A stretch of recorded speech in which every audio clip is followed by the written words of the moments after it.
সেইসকল নীলাজ মিয়া যিসকল আজিও বিজেপি দলত আছে কথা কবলৈ গলে সেই লোকসকলক তো মই নীলাজ বুলি কম মিয়াৰ ঘোৰ শত্ৰু হৈছে বিজেপি দল আৰু সকলোৱে এটা কথা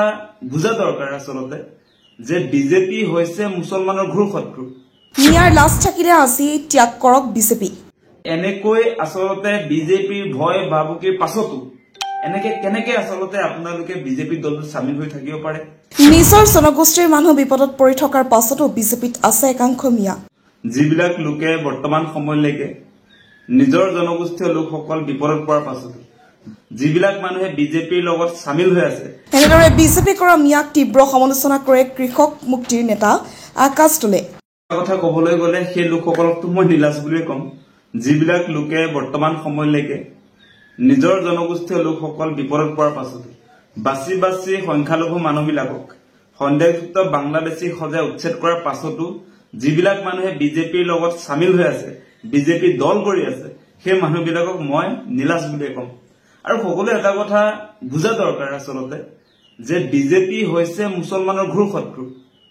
সেই কথা বতৰাবিলাক আপোনালোকৰ বিজেপিয়ে কৰা কাম কাজৰ পৰা প্ৰমাণ হয় তাৰ পাছতো আপোনালোকে কেনেকে বিজেপি দলটোত থাকিব পাৰে সেই কথাটো আমি বুজি নাপাওঁ আপোনালোকে এটা কথা চাব যে বহু মানুহে আমি দেখিছো যে সংখ্যালঘু মুছলমান মানুহ বহুতে আজিৰ দিনটোতো আচলতে ভাৰতীয় জনতা পাৰ্টিত আছে আৰু ভাৰতীয় জনতা পাৰ্টিৰ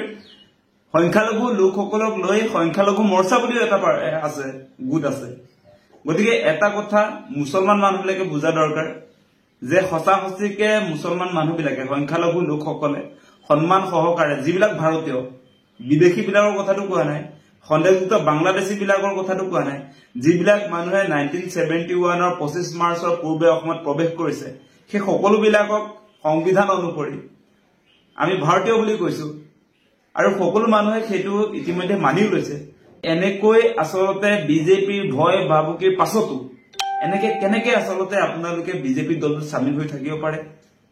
আপোনালোকক বাৰম্বাৰ আপোনাৰ উচ্ছেদ কৰি থকাৰ পাছতো বাছি বাছি সংখ্যালঘু লোকসকলক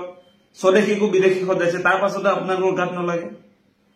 আজি বিজেপি চৰকাৰ আপোনালোকে এই সমস্যাত কেনেকে থাকিব পাৰে যে বৈধ ভাৰতীয় যিবিলাকৰ কথাটো কৈছো যে তেওঁলোকক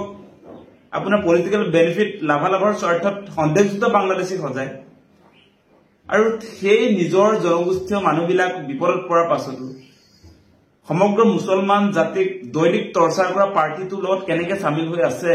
মুছলমান লোকসকল ভাৰতীয় জনতা পাৰ্টিত কেনেকে আছে এই কথাটো আমি বুজি নাপাওঁ গতিকে আপোনালোকৰ যদি লাজ বোলা বস্তুটো আছে সন্মান বোলা বস্তুটো যদি আছে তেনেহলে বিজেপি দলটোক আজিয়ে ত্যাগ কৰক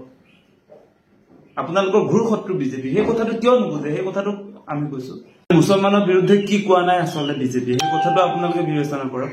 যে মুছলমান মহিলাসকল সন্তান জন্ম দিয়া মেচিন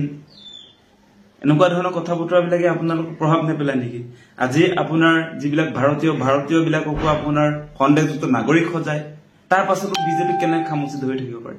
সেই কথাবিলাক আপোনালোকৰ নিজৰ ভিতৰত আলোচনা কৰক যিটো দলে প্ৰতিটো মুহূৰ্তত আপোনালোকৰ সংখ্যালঘু মানুহবিলাকক অন্যায়ৰ ওপৰত অন্যায় কৰিছে তাৰ পাছতো আপোনালোকে কেনেকে খামুচি ধৰি আছে বিজেপিক সেই কথা বতৰাবিলাক সঁচাকে লাজ যদি আছে বিবেচনা কৰক আৰু বিজেপিক অতি শীঘ্ৰে ত্যাগ কৰক সেই